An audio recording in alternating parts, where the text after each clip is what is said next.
Hey friends, Damian Mason coming to you to discuss life, death, and business. If you keep up with my stuff, you know that I have unabashedly been advocating for an opening of the economy to preserve the economy while we still can, to salvage what is remaining after 25 to 40% of our small businesses have pulled up stakes and gone out of business. So I've especially been advocating for this for the small business, self-employed, sole proprietors who are disproportionately hurt during this government-imposed economic shutdown. There are those that have been critical of me, saying that I don't care about human life. So it dawned on me that maybe I could get out my calculator, do some research, and share some numbers that everyone can then look at and think about. So if we're talking about life and death, I am standing on the side of we need to get things going because human lives by the millions are being negatively impacted. Emotional situations, we've got domestic violence increasing, we've got a tendency towards suicides, we've got physical and mental health issues really that are starting to bubble over because people are stressed, they're uncertain, they're at home, they're not working. There's a lot of stress going on right now. And so to say that I don't care about lives and because I only care about business is a misstatement, because actually getting the economy going again is very good for human lives. So getting into some numbers so that everybody can share this. And these numbers are from the Centers for Disease Control and other reputable sources from the Wall Street Journal or the Washington Post or Times, whichever place I was looking. I can reference any of these if you would like me to. We're all seeing on the media the ticker tape, which I predicted was going to come because the media knows that you will tune in if you are fearful. Fear is the most powerful of all human emotions. It motivates you to tune in and see what the news is, and the news can tell you, well, this many people died globally, this many people died here in the United States of America. A lot of folks see that number and get scared, but a lot of folks don't know what the numbers look like for daily deaths anyhow. So I ran some numbers. In the year 2018, there were 2,839,205 deaths in the United States of America. Just your normal year, 2,839,205 deaths in the United States of America. On a daily basis, that amounts to 7,779 per day. So while we're hearing a lot about the deaths by coronavirus, remember that in any normal year, in a country of 330 million people like here in the United States, we would have 7,779 deaths.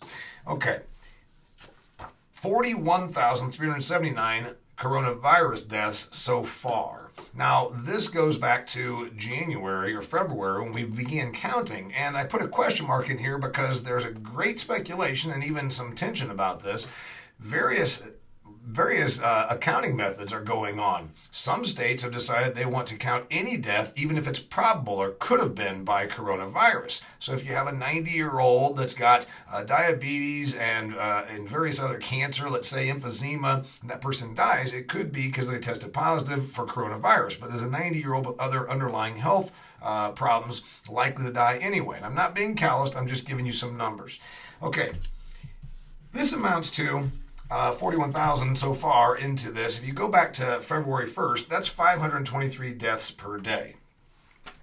New York State has gotten a great deal of attention, and Andrew Cuomo's on TV every single day talking about coronavirus response by the state of New York because it's one of the hardest hits. In fact, it's the hardest hit state out of the 50 states.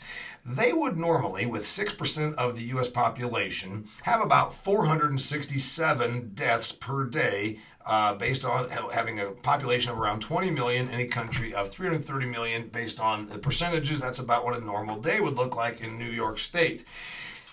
As is, they're a bit over that at the number so far, but they're also the epicenter of this. Flu vaccination rate. Everyone's clamoring for a vaccine. We've got to get a vaccine. We have to get a vaccine. Once we get a vaccine, I would only caution you that if we wait to open up the economy until we get a vaccine, the articles I have read out of universities in Europe and the United States have pointed out that we're probably at least 1 year away from getting a vaccine. If we wait until we open up our economy and people go back to work until we have a vaccine, there will be no economy to return to. Only about 37% of our population actually got the vaccine for the common flu back in the year 2017, 2018. So if only about 40% of us actually get vaccinated, this is fairly hypocritical to say, oh, I won't go to work until there's a vaccine. Why are you worried about this when you were never worried about the normal strains of the flu that we've had in the past that kill a great many people? In fact, more than 43,000 people, 41,000 people. Another couple of thoughts for you. I'm from a factory and farming town. I'm from a community that lost its factories in the 1990s. Regulation, cheap labor issues in places like Mexico, China, so it became the factories left. I'm a former factory worker, as is my wife, Lori. Neither of our factories are in existence anymore. I know what happened to these communities, places like I am from, when the economy lost those factories.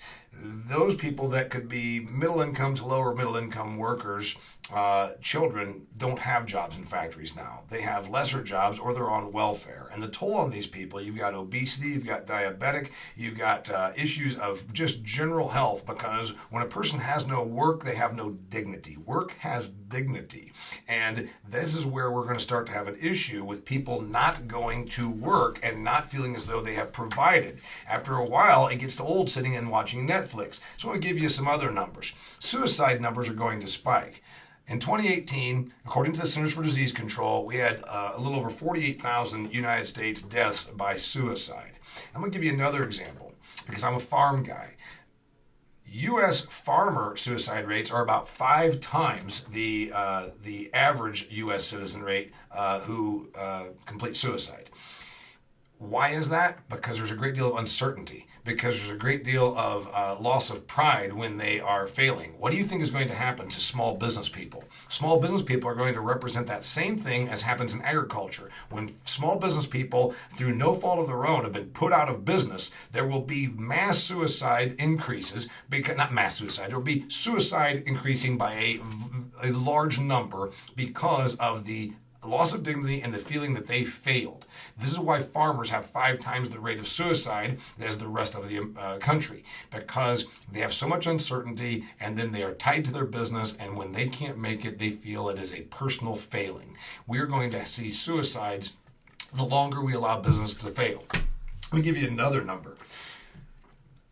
In 2018, we had 67,367 deaths by drug overdose. Right now, we have a lot of people with idle hands. They're anxious. They are not doing well. They are emotionally taxed. They are very stressed. They're in a situation where they're living at home and unable to go to do what they do. They're going to be a lot of people turning to drugs. Again, I've seen this in my hometown where we never had meth. We never had heroin issues back in the good old days. At least it was not good. It was always just that people worked and we had an economy. If you want to see this number increase, continue to shut things down, as humans will turn to vice, and then you will see a lot of drug addictions and drug overdoses. Let me give you another thought. And you can say, Damian, you're being very callous. No, I'm a business person that understands the value of a growing economy, because an economy where people can go to work, they can feel good about themselves. Yes, but you're not talking about the idea they're going to die. Many of the people that are going to die of coronavirus are in a more susceptible age group. They don't have to go to work. They can stay home. They can definitely avoid going in public and take all the precautions. But if you're young and you're healthy and you can work, we need you. The United States of America, because I love history, never won a war. We simply outproduced the competition. We didn't beat Germany and Japan. We outlasted and outproduced them. What am I getting at? I'm getting at the point that we fought a war that finished in 1945, where we decided the United States of America was worth saving. It was worth going to war over. Well, right now, are we willing to accept that some people will get sick and some people will die, but it is worth it, because if we don't, the United States economy will crumble.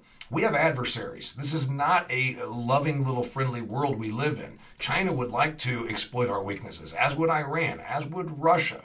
So the longer we allow our machine of the United States economy, the global leader that it is, with 25% of the world's GDP happening right here, the longer we allow that to sit and fail and watch it crumble, the more vulnerable we become.